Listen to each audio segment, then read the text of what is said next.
Have you ever wanted to spend time with an animal that you may not be able to have an animal currently? You know, you can spend an hour to 2 or 3 hours at your local shelter, and if that means sitting in a cage with a scared animal or a shy animal, or walking a dog, or playing fetch with a dog, or even loving up on a kitty and showing your love and compassion to other animals, we can always use volunteers anywhere from walking, cleaning, socializing, taking them out of their kennel for a day or a couple of hours just to enjoy something outside the shelter. Volunteers play a huge, huge role in what shelters do. Any shelter that is successful is dependent on volunteers. They have a small staff, so they can't be everywhere all the time.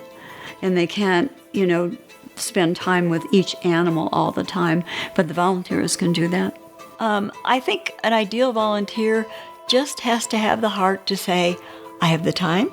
It would make me feel good to do it. I want to help something or somebody or some animal. I love the puppies, I love the big dogs, I love the cats. It's just fun to be involved. There are so many that we need to help that it strikes me that you have to just kind of pull up your big girl pants and say, I can do something to help, and it makes you feel better.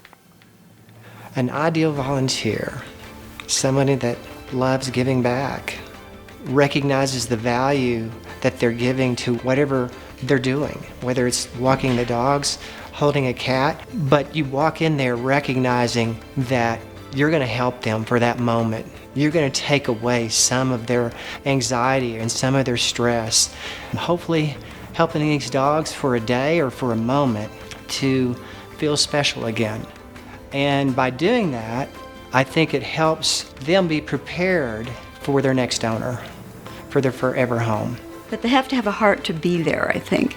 They have to want to be around the animals, and whether they walk them or just love on them, there's so many different ways, and to see those animals and those eyes looking at you, and it just melts your heart. Volunteers, help us every day. They help these animals and they socialize and expose them to all kinds of different things. We used to have teenagers come in the summer to volunteer when they're not so busy, with school activities. I think it rewards in different ways for different people. I'm 84, and I could probably walk a little guy. Volunteers provide more than what they can imagine. It's a journey, and they really, really can provide so much for these animals. Because the more time we spend with them, the more confidence they begin to have. Not just the animals, but just getting a chance to volunteer and give back. That's what we're supposed to do. Be a volunteer. It's very rewarding.